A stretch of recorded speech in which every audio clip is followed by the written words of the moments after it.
E o Marcondes sempre foi ele foi tipo um cabeça ali de casa. Quem sustentou a casa lá foi meu irmão, vendendo picolé. Pegava o dinheirinho dele, eu lembro dele pegar, tinha um livro lá e pegava as notas dele, não sei se era a nota de 20 cruzeiro, era de 20 de 10, acho que era a maior nota. Ia pondo nas folhas, aí quando chegava fim do mês lá de acertar lá com o supermercado, lá era uma comercial, ele pegava aquele dinheiro lá e juntava, ia lá e pagava. Aí começava a fazer outra compra mensalmente. Isso foi até meu pai voltar de novo a trabalhar. Mesmo assim, ainda ajudar meu pai. Mas ele, quando ele era pequeno, ele já engraxava, tá? Engraxava. Ele pegava a caixinha dele e engraxava para ganhar o dinheirinho dele, né? Pequenininho, pequeno, tá? E vinha com o dinheiro e dava para minha mãe. Assim, ajudar a minha mãe, assim, fazer as coisas minha mãe, tanto, mas as condições eram pouco, né? Aí eu lembro quando a minha mãe lavava roupa para os outros. Aí ele estava trabalhando, mas essas coisas tudo aí, a minha mãe às vezes, meu pai às vezes que contava para mim, né? Porque eu ia lá só para passear, né? Minha mãe, nós conversávamos a noite inteira. Aí nessa época, desse rapazinho, ele falou para minha mãe que não tinha roupa limpa para ele trabalhar. Aí minha mãe falava para ele, eu não tenho tempo de ficar lavando a roupa de vocês não, porque eu tenho que lavar a roupa de fulano, lavar a roupa de ciclano. Eu não tenho tempo de lavar você. Então, a partir de hoje, mãe, a senhora não vai lavar roupa mais para ninguém. A senhora não vai lavar roupa mais para os outros, a senhora não vai trabalhar para ninguém. E se eu ver uma roupa dos outros aqui, mãe, eu vou jogar tudo no chão. Aí minha mãe ficou com medo e vou lá na patroa da senhora, porque eu não quero que a senhora vai trabalhar mais. Mas Deus foi maravilhoso, que aí ninguém deixou minha mãe mais trabalhar, nem meu pai trabalhar, nós tudo aqui. Ele era trabalhador, trabalhou com uma mulher lá em Catalão, Dona Tuta, e ajudava uma senhora lá que mexia com roupa, mexia, passava terno, ela chamava Tuta, Dona Tuta. Aí ele trabalhou, depois ele foi para Dom Benzinha, trabalhar de faxineiro, ele lutou muito, trabalhou muito. Ele era assim, mas era trabalhador, né? Mas com isso ele sobressaiu. Eu era mais pacata, ficava mais afastado. Queria sair com ele, não aceitava. Mas aí nós fomos crescendo, aí fomos para a escola, entramos na escola. E ele mais inteligente que eu, que ele era bem mais sabido. Inclusive, antes mesmo dele ir para a escola, ele já ensinava meu irmão, que é o Sebastião, o mais velho, a fazer conta. Então ele já tinha a cabeça boa, o Marcondes era bem inteligente. E muito esperto. Aí, conclusão, mas ele entrou na escola, foi aprendendo, só que ele não foi muito longe na escola, não sei se é devido à nossa necessidade, tinha que trabalhar, minha mãe lavando roupa, muito precisando das coisas, muito fraquinha, meu pai não trabalhava, que era doente. Eu lembro dele assim, que ele chegou lá em casa, que eu ia lá visitar minha mãe, né, meu pai, aí ele falou, Isabel, eu tô mal.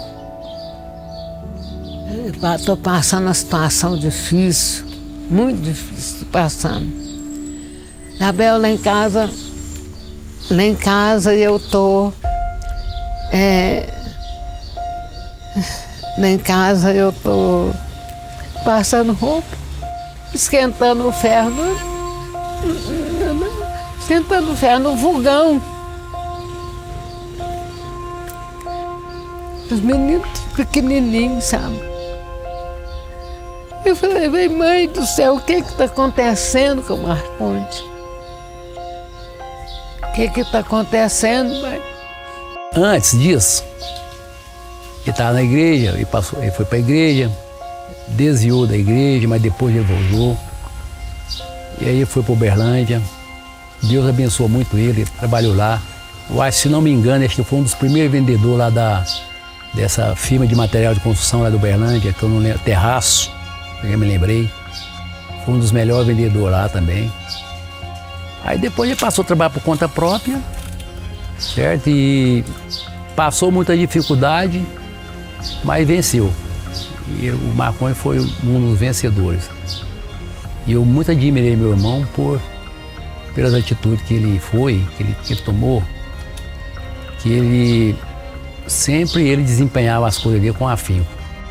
O Uberlândia, né? Achou a Mira lá. A Mira, né? A Mira apaixonou e nunca mais largou ele. Nunca mais deixou o Marconi de ir. E lá ele casou. Quando eu casei com o Marcondes, em fevereiro de 78, o doutor Valdeci convidou Marcondes para fazer parte da sociedade dessa empresa. E como o Marcondes era muito disposto e esperto, ele arrumou toda essa papelada e o doutor Valdeci entrou com a parte financeira, mas seus irmãos, e o Marcondes só com o trabalho. A Pirâmide, na verdade, era uma loja que vendia bem, né? Ela era a segunda loja ali no Santa Mônica. E desde criança a gente ajudava, né? Marcondes trabalhava bastante e como ele tinha convicção que Deus era maior na sua vida e dedicava a sua vida na obra do Senhor, Deus foi abençoando e ele construiu, né, um patrimônio. Eu não gostava muito dos final de ano porque ele fazia a gente fazer balanço, né? Você tinha que contar peça por peça, é horrível isso. Você imagina, e lá tinha muita coisa, você tinha que contar e ele era exigente, porque você não podia pesar, você tinha que contar e conferir e tal.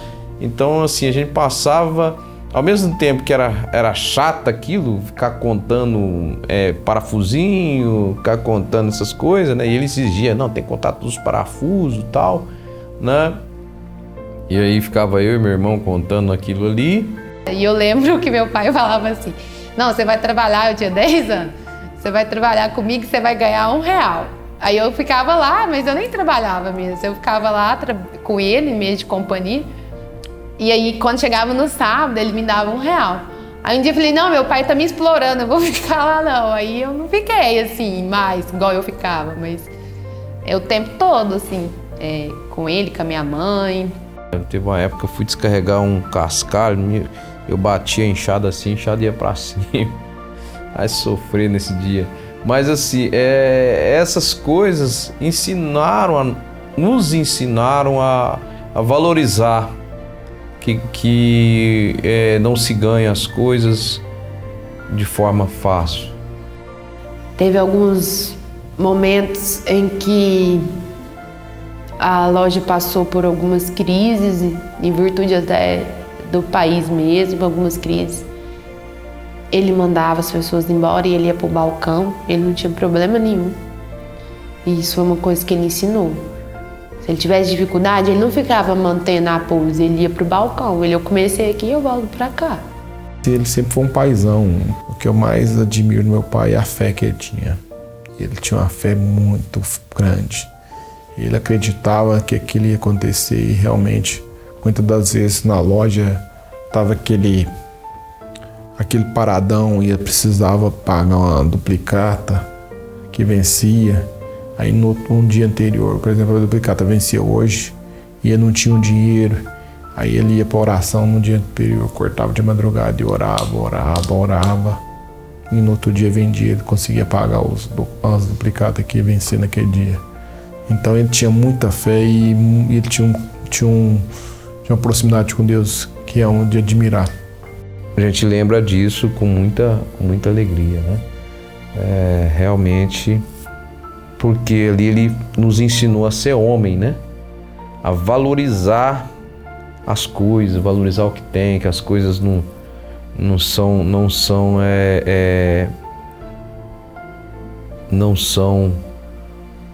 de mão beijada, você precisa ralar. Aí nesse momento existia um trabalho de madureira em Uberlândia. Aí depois abriu a Regional 1 e a Regional 2. O pastor Marcondes ficou sendo o pastor presidente da Regional 2 e ficou a Assembleia de Deus Ministério de Madureira Regional 1, da qual eu fazia parte. Então eu congregava na Assembleia de Deus de Madureira Regional 1 e o pastor Marcondes era o pastor da Regional 2. O tempo passou, foi um momento que a Assembleia de Deus de Madureira deu uma alavancada, mas não o tanto que precisava. Então eu não me lembro bem o ano, mas depois veio o falecimento do nosso pastor fundador, que é o pastor Luiz Gonzaga de Medeiros, né, que foi o que abriu o trabalho em Uberlândia. No falecimento do pastor Luiz Gonzaga de Medeiros, houve uma junta da Convenção Nacional, chamada Junta Interventora, que veio e deu posse ao pastor Marcondes como presidente de campo de Uberlândia. Ali foi formado o campo de Uberlândia. E o pastor Marcondes, então, assumiu a presidência do campo, isso em outubro, no mês de outubro. E logo em seguida, ele pegou, em dezembro, ele me transferiu para a cidade de Uberaba. E eu vim para Uberaba. No ano seguinte, em janeiro, eu assumi a vice-presidência ao lado dele e que a gente caminhou toda essa trajetória até no dia do seu sepultamento. Eu era o primeiro vice dele, tá certo? Mas aí que Deus abriu as portas para o crescimento do campo, tá certo? Quando formou-se campo, era muito poucas congregações, se não me falha a memória, eu acho que era 7 igrejas, né? Mas depois que virou campo, hoje o trabalho conta aí com essa quantidade de congregações, né? Que passa aí das 36 congregações, tá certo? Então o trabalho ele alavancou muito, Deus usou muito o pastor para abrir novas frentes de trabalho, novas regionais. Então a gente viu todo esse crescimento e a forma como Deus usou o pastor para que o campo chegasse aonde chegou, né? Hoje, por exemplo, e também não foi um crescimento desequilibrado, foi um crescimento estruturado, foi um crescimento com equilíbrio, com maturidade, tá certo? Ele deixou o campo com uma estrutura muito grande em questão de patrimônio, em questão de quantidade de membros, tá certo? Pode fazer esse levantamento e ver a dignidade do campo. Ele sempre foi um homem de joelhos dobrados. Às vezes passava a noite inteira orando, pedindo a Deus a orientação, pedindo a Deus a aprovação, porque por mais que nós nos esforçamos e procuramos fazer as coisas, mas se Deus não estiver na frente, nós não conseguimos. Mas o objetivo maior dele era a obra de Deus, porque ele tinha uma chamada. E como ele tinha a obra de Deus em primeiro lugar, ele depois fechou essas firmas e ficou ali. Mas como a obra do Senhor exigia tempo, ele pegou e fechou a firma. Fechou a firma falando assim: se fosse de Deus ele ficar só pastoreando, que ele ia vender essa firma, tudo que tivesse, até os pregos. E foi isso que aconteceu. Ele vendeu e alugou os imóveis. Esse aspecto da igreja, para ele, era muito forte. Então, né, era algo assim, ele colocava acima de qualquer coisa. Ele teve uma relação muito boa, ele gostava muito da igreja, ele dedicava muito, até os seus próprios recursos financeiros para o bem da obra. Ele era o primeiro no mutirão, ele era um dos primeiros a chegar, o último a sair. E se você vê a alegria que ele tinha em estar trabalhando na obra, uma alegria imensa. Às vezes assim, eu quase não ia, né? Mas às vezes que a gente ia, ele ficava todo feliz que a gente ajudava. E ali eu acompanhando o empenho dele, porque ele queria que a igreja crescesse. Então, ele ajudava muito, ele tirava dele, né? Então, se precisava de um cimento, de um cal, de uma brita, ele tirava. Cansei de ver ele fazer isso. De criança, cansei de ver. Muitas vezes eu vi ele encher o caminhão dele de areia, de cimento e doar para a igreja. Foram várias e várias vezes vendo ele fazer isso. Trabalho, não só doar, mas também doar mão de obra, né? Trabalhando para que a igreja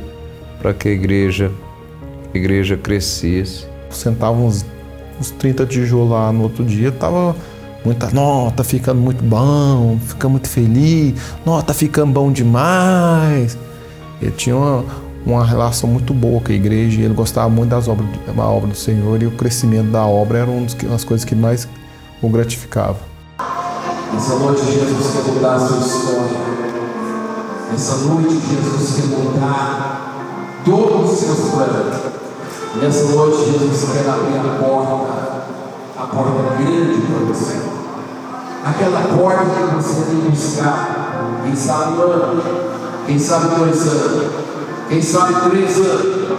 Mas hoje Jesus vai abrir essa porta.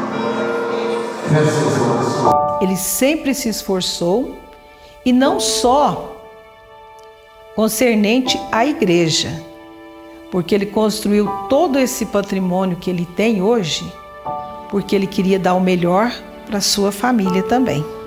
E aí, em relação à igreja, tem uma igreja no centro aqui que ele me chamou para ser. Você vai ser pastor aqui. Falei, pai, é o tamanho desse negócio.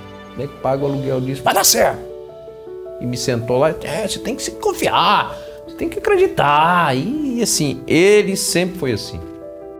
Fiquei grávida e ele disse: se essa criança for do sexo masculino, eu vou entregar ela para Deus. Nasceu no dia 21 de dezembro, Adriel. E como ele prometeu para Deus, ele cumpriu.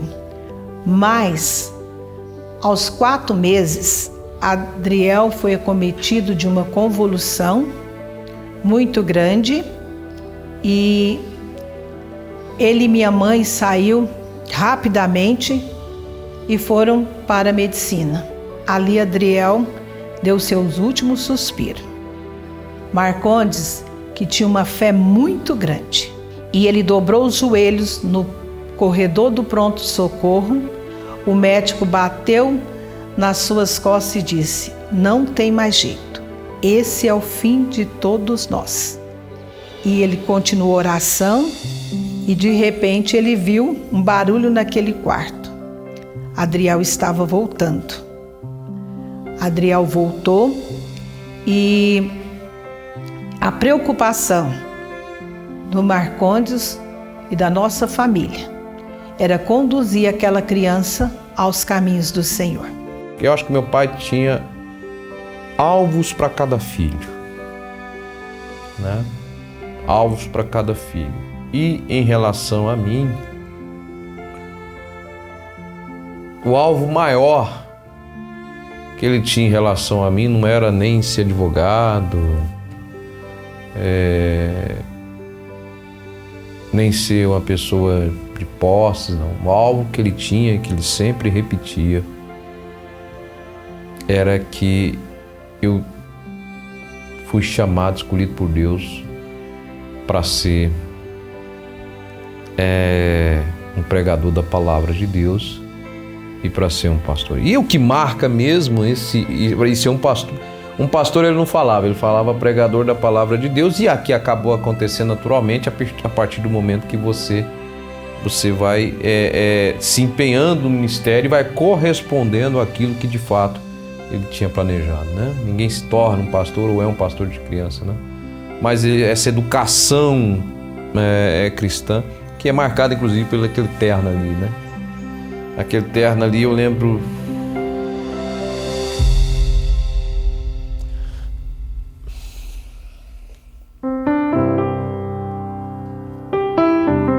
Eu lembro direitinho daquele terno, no dia que ele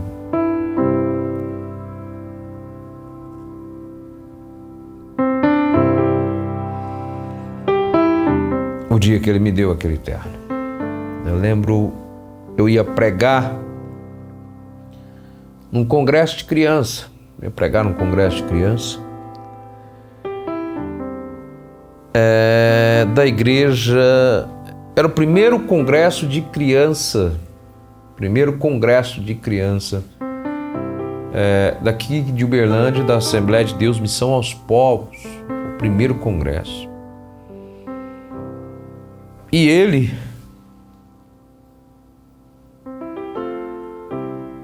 ficou muito realizado com isso, porque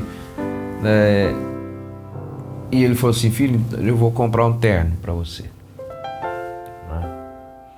Eu vou comprar um terno para você.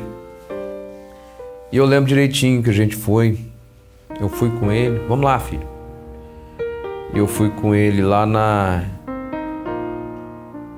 numa alfaiataria aqui de Uberlândia, né? Essa é a alfaiataria famosa aqui em Uberlândia. Era uma das poucas alfaiatarias que tinha. E esse alfaiate era cego. Tava ficando cego. E aí ele chegou lá, escolheu, tá ali no terno, né? Escolheu esse terno e tiramos várias fotos para divulgar. Ele me levava na rádio para pregar. Meu pai gostava muito de rádio, esqueci disso, né? Então ele me levava na rádio para pregar. Ele gostava de ir nas cruzadas que ele fazia, rádio e cruzadas. E aí essa é a passagem que a gente vai vendo no aspecto da igreja, né? Do seu empenho, ou seja, você tem que ser melhor, né? E não é ser melhor no sentido de achar que é mais do que os outros, no sentido de estar envolvido com o Evangelho, da pregação do Evangelho, falar do Evangelho. E aí ele trouxe isso, ele me dava, e nessa passagem ele me deu umas fitas dos pastores da época que eram bastante conhecidos, Gesiel Gomes, Napoleão Falcão. E aí ele me deu aquele terno aí, que está ali, que eu vou guardar para sempre. Para sempre. Nós dois, assim, em relação ao meu irmão, já era mais uma relação mais de igreja, mais profissional. Minha irmã já tinha uma relação mais de cuidado. Já eu não, né? Nós tínhamos muitas coisas que nós gostávamos em comum, muitas coisas a gente divergia, né? Assim, aí eu, principalmente no final da vida dele, né? Que aí eu já tinha já o direito de falar. Muitas das vezes eu ficava coretando ele. Não, pai, larga de viajar com essas coisas que você tá falando aí. E ele tinha as ideias fixas na cabeça dele e ninguém tirava dele não, entendeu? Ele você podia estar errado e você poderia saber que estava errado. Por exemplo, depois de muito tempo, por exemplo, nós estávamos numa discussão, qualquer discussão assim, não é discussão de briga assim, de divergência. E muitas das vezes, por exemplo, que eu sei mais que ele em determinado assunto, eu estou mais atualizado que ele. Ele, não, você tá errado. Eu falei, pai, você tá viajando isso. Você para de viajar, pai. E ele, não. E posteriormente, mesmo ele sabendo que tá errado, ele não admitia, não. Ele é a pessoa que não tava. Ele nunca assumia que tava errado, não. E isso foi, no final da vida, foi muito bom, porque eu coletava muito dele em relação a algumas coisas que eu achava que eu tava certo e ele errado. A relação do meu pai com o meu irmão Túlio parece aquela relação de irmão. Que a minha irmã era a única que falava o que queria sem levar nada em troca. Então ele era mais pacífico com ela, né? E não sei se é por ser a única menina, a caçulinha e tal. Ele falava minha caçulinha. Vamos ver minha caçulinha, essa para as pessoas novas da igreja. Contava, né, que ele queria muito ter uma filha e Deus concedeu. Uma das brincadeiras que ele fez comigo até uns 14 anos. Depois a coluna dele eu acho que não aguentou. Ele punha eu nas costas dele e ficava brincando de cavalinho comigo. Ele ficava de gatão, aí eu ficava nas costas dele. Aí quando eu já estava grande, quase 14 anos, ele já estava pesada, já não aguentava. Essa era uma das brincadeiras que ele fazia muito comigo. E também a gente ia para a igreja e quando voltava, eu fingia que estava dormindo, só para ele me carregar e levar para a cama. Ele sempre me carregava, chegava, a igreja era muito perto. Até que um dia ele... Acorda essa menina, mira, que ela tá fingindo. Aí nunca mais eu fiz. Mas ele fazia muitas brincadeiras, muitas. Até depois de adulto, ele era muito brincalhão, muito. Era essa, abraçava muita gente, fazia cócegas. Meu pai deu 2 bicicletas para nós. E ele escondeu essa bicicleta no banheiro da loja. E ele comprou antes e ele queria dar no Natal para nós.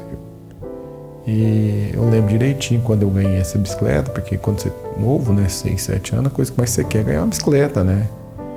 E eu lembro como fosse hoje, ele dando aquela bicicleta, aquele carinho que deu.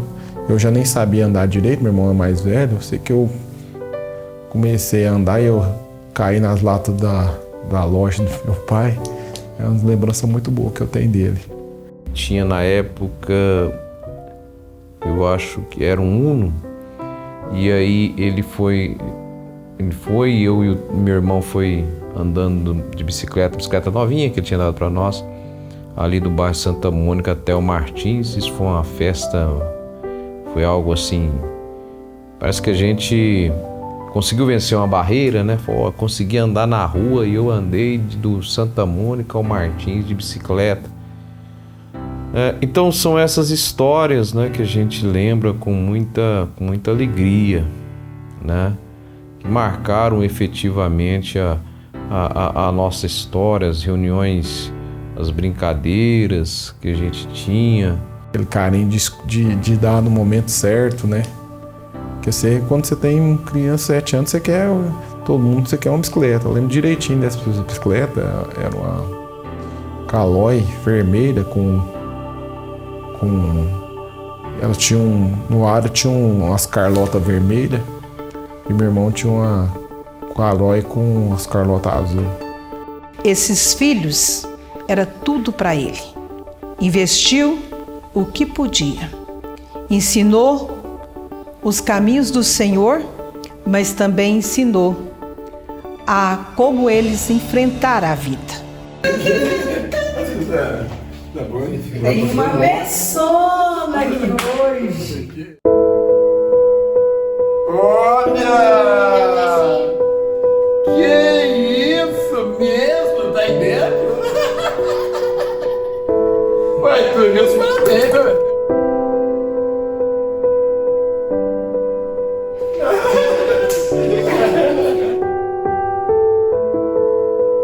E foi um dos momentos mais emocionantes, chorei muito.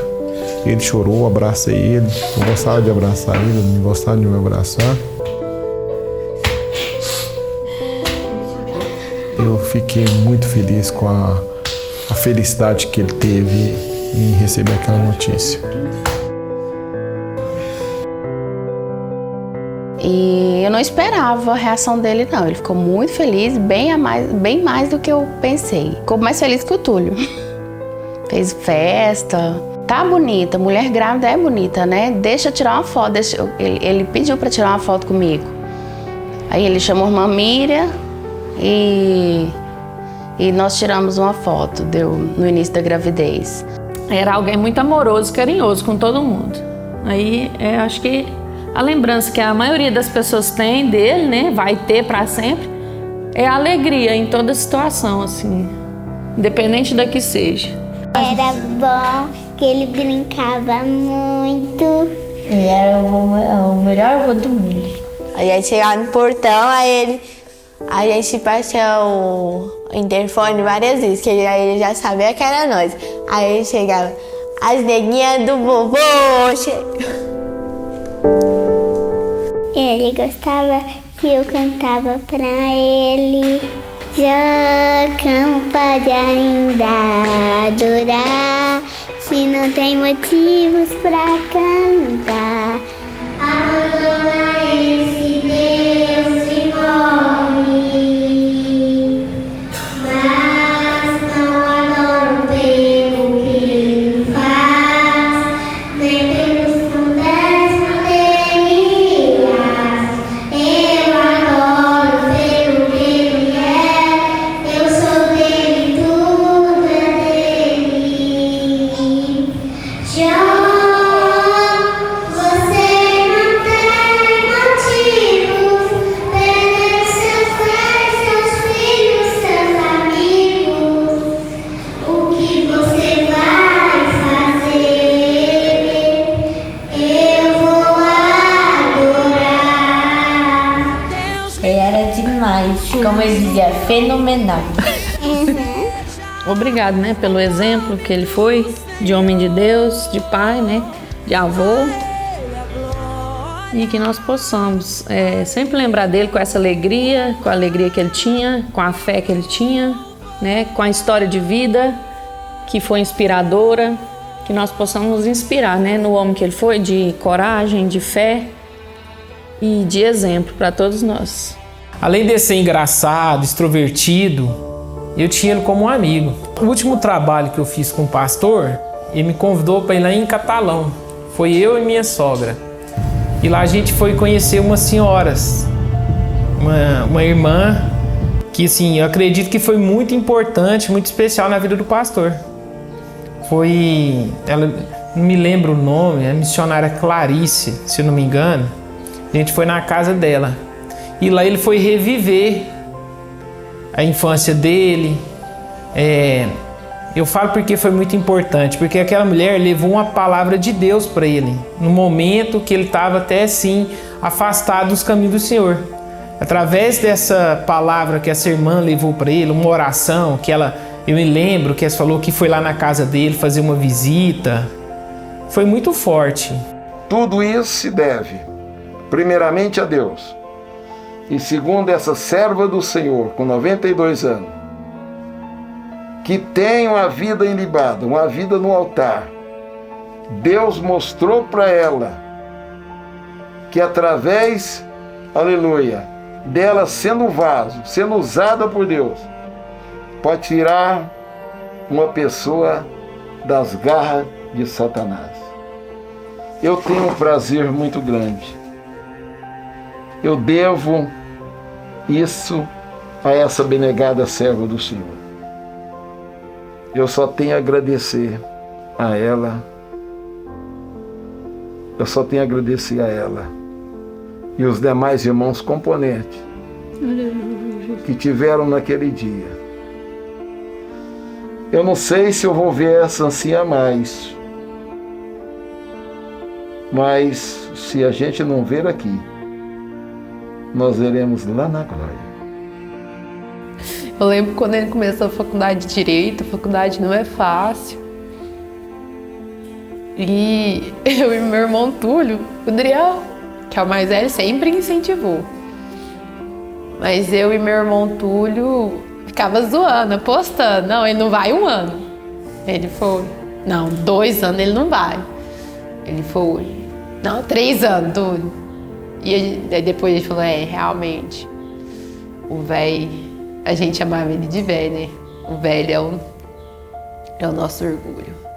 E não é fácil uma pessoa já de idade fazer uma faculdade. Ele fez uma faculdade muito bem feita, estudava, você chegava lá à noite, eu estava estudando. E essa determinação que o meu pai também, além da fé que ele tinha, essa determinação de aprender e de buscar novos desafios é imensa. Conheci um professor dele lá no Chile, Santiago. Ele me mandou, depois que ele ficou sabendo do acontecido, me mandou uma mensagem. Nossa, seu pai era uma pessoa muito alegre, muito brincalhão. Além da alegria, além do regozijo da vida, né, ele me mostra uma história de superação muito grande. Eu acho que essa conquista deve ter sido a cereja do bolo. Né? a cereja do bolo, porque uma pessoa que sai do estado de extrema pobreza consegue vir para Uberlândia e trabalhar como vendedor, de vendedor constituir uma empresa, de constituir uma empresa, passar por todos os planos, cruzado novo, e um monte de coisas, conseguir fazer com que essa empresa permanecesse até o tempo que ele resolveu ficar pastor integral. Então a empresa existiu até o tempo que ele foi esse pastor integral. E aí ele consegue formar. Imagino que essa deve ter sido um fato assim de realização pessoal e que acaba passando uma mensagem. Nesse último ano ele foi para os Estados Unidos e ele realizou um grande sonho dele. E ele mandava os vídeos. Minha filha, não sei falar esse inglês, tô perdida aqui. Como é que eu falo pra mulher que eu quero ir no banheiro? Como é que eu falo? Que ele foi para os Estados Unidos sem falar nada. Ele foi, tanto que Deus honrou ele foi convidado, né, para ir para a escola de líderes nos Estados Unidos. E foi uma honra para a nossa família, uma honra para ele. Ele estava lá no Texas e ele fez essa escola e foi convidado, pagar as despesas. Então, assim, foi um momento, o fechamento, né, da vida dele, ele honrado, né, porque pensa, dentro de tantos pastores, ele ser convidado. Foi muito bom. Me ligou, né? Foi até o dia que eu mudei para cá. Aí eu peguei e conversei lá com a recepcionista do hotel, né? Que eu falei lá em inglês com ela, tal. Falei que entendi o que ela estava falando. Aí passei para ele, falei para ele assim, ó, pai, ela quer que você vai para um próximo quarto, só que nesse quarto tem duas camas, e eu expliquei para ele, tal, o horário, tal. Aí ele sentiu, assim, com a ida para os Estados Unidos, que ele tinha que, pelo menos, aprender pelo menos um pouco do inglês, pelo menos o básico do inglês para a vida, né? Eu tive que pegar uma nota de 10 dólares, tive que rachar ela no meio para botar 5 dólares para a nota. O rapaz dá, porque eu não falo nada em inglês, eu entregado, não falava nada. Eu peguei uma nota de 10 dólares e pensei assim, você tem que botar 5 dólares para mim. Então eu peguei a nota de 10 Depois que ele voltou dos Estados Unidos, né? Ele matriculou no curso de línguas, que ele falou assim que ia voltar para lá, mas desde que falasse 30% da língua. Uma pessoa com 65 anos, ou 66, né, não ia pensar em, vou ficar aprendendo inglês nada. Eu com 65 anos, 66 anos, por que eu vou querer? Mas ele não, ele sentiu a necessidade de aprender outra língua, mas se mostra a determinação que meu pai tinha na vida dele. Marcondes, como ele veio de Catalão e a igreja lá já era bem maior do que aqui, e ele tinha uma vontade que a igreja crescesse. Então, por isso, ele se esforçou na construção dos templos, sempre doando todo o tempo que ele tinha para que isso acontecesse. O trabalho do pastor Marcondes foi um trabalho exemplar, um trabalho a qual ele deixou um legado a qual nós estamos seguindo, devemos seguir, né? Nós temos 14 congregações aqui em Uberlândia, nós temos regionais em Goiânia, nós temos regional em Uberaba, nós temos regional em Tupaciguara, nós temos regional em Ituiutaba, nós temos regional em Coromandel, e todas essas igrejas foram bem acompanhadas pelo pastor presidente, pastor Marcondes. E uma coisa que me chama a atenção no legado do pastor Marcondes é que a maioria dessas igrejas, elas são próprias, poucas delas são aluguel. O legado deixado pelo saudoso pastor Marcondes é algo muito expressivo, deixando um campo muito organizado, solidificado, com 5 regionais, muitas congregações, muitos obreiros e obreiras, e acima de tudo aquilo que ele sempre dizia, que nós nem queríamos acreditar, que tudo que ele estava construindo, fazendo, era para deixar para nós os seus sucessores. Então, com certeza, ele preparou, mesmo não sabendo o momento da partida, mas ele preparou o seu sucessor, com certeza o seu filho, o pastor Adriel Gonçalves Nascimento, homem preparado, escolhido por Deus, excelente filho, com certeza agora diante do nosso campo, vai estar levando avante aquilo que o seu saudoso pai sempre queria, que era o crescimento do campo organizadamente e com espiritualidade para o bem da obra de Deus. Adriel, meu amigo, até aqui foi com a tua mãe e com teu pai. Daqui para frente é com você e com a irmã Marcelo. Continua a obra, amigo. Faz ela crescer. Você teve 2 professores maravilhosos. Aqui está a palavra de Deus. E a tua mãe vai passar a espada para você agora. Daqui para frente é contigo, amigo. Levante as suas mãos e glorifique a Deus. Adore a Jesus. Adore a Deus. O que resta agora é a saudade de um homem que esforçou, trabalhou, lutou em prol da sua família e do reino de Deus. Você foi exatamente aquilo que Deus designou para você ser nessa terra. Você foi um pai autêntico, você foi um esposo autêntico, você foi um avô autêntico e você foi um pastor autêntico. Então, nenhuma coisa impedia a outra. Entendeu? Então, se eu pudesse dizer, eu ia dizer obrigado, porque uma coisa que ele me ensinou, apesar que Deus me disse não, né? Porque eu queria muita restauração da saúde dele, mas ele me ensinou que a fé, ela tem que ser inabalável. Então, eu diria obrigado. Obrigado pela sua fé, obrigado pela sua alegria. É isso que eu ia dizer para ele.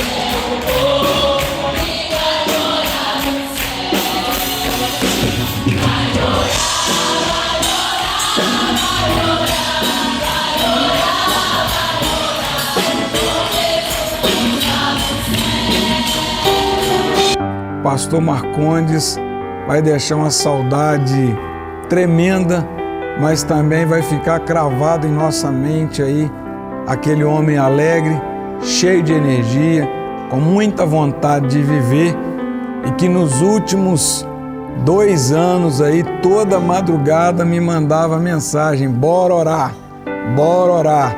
A oração é a chave da vitória.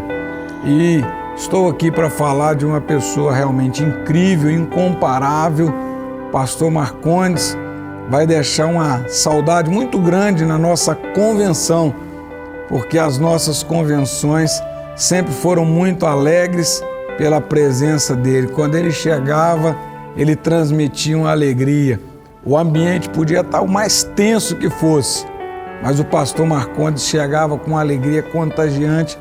Essa mesmo, é isso que eu quero ficar da pessoa dele. Homem leal, homem temente a Deus e alegre. Esse é o pastor Marcondes. Eu conheci o pastor Marcondes na minha adolescência com um abraço. Cresci sendo abraçado por ele todas as vezes que o encontrava. E me despedi dele com um abraço. Esse era o pastor Marcondes para mim, um homem que me abraçava. Pastor Marcondes foi um grande exemplo a ser seguido por todos nós. Um grande homem de Deus, um grande pastor, um companheiro agradável, um grande pai, um grande esposo, um grande avô e grande amigo de todos quantos tivemos a oportunidade de conhecê-lo, conviver com ele. e com certeza um exemplo lindo, palmilhado pelos anos que aqui viveu, e com certeza deixa em nossos sentimentos esse exemplo de humildade, de companheirismo e, acima de tudo, um exemplo de felicidade. Ele vivia intensamente cada dia, cada momento da sua vida. Ele foi, mas as suas obras o seguem.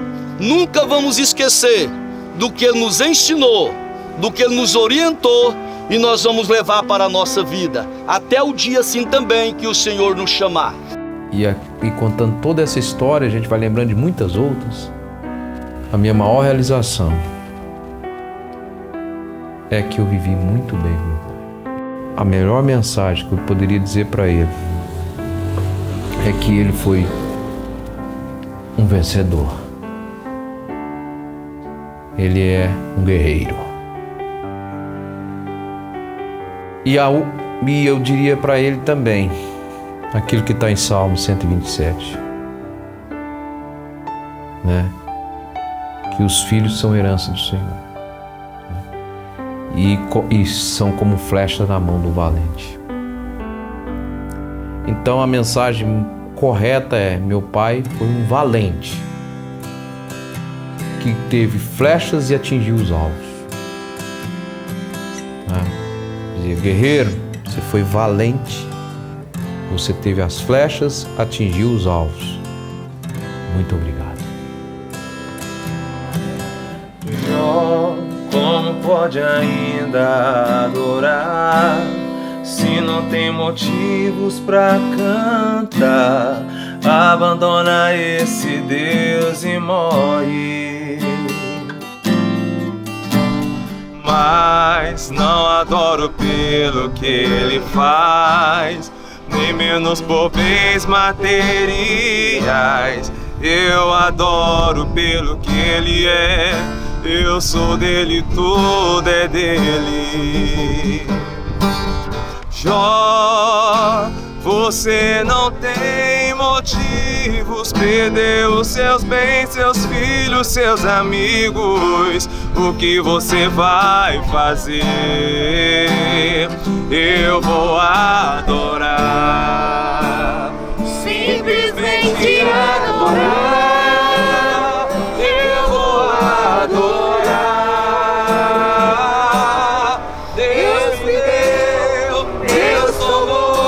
Bendito seja o nome do Senhor,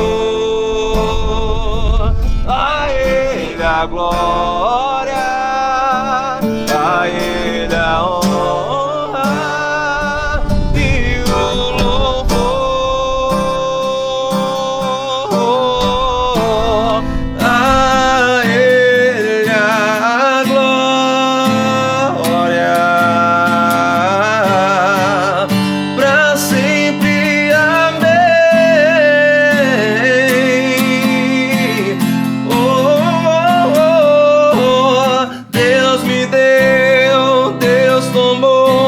Bendito seja o nome do Senhor, a Ele a glória.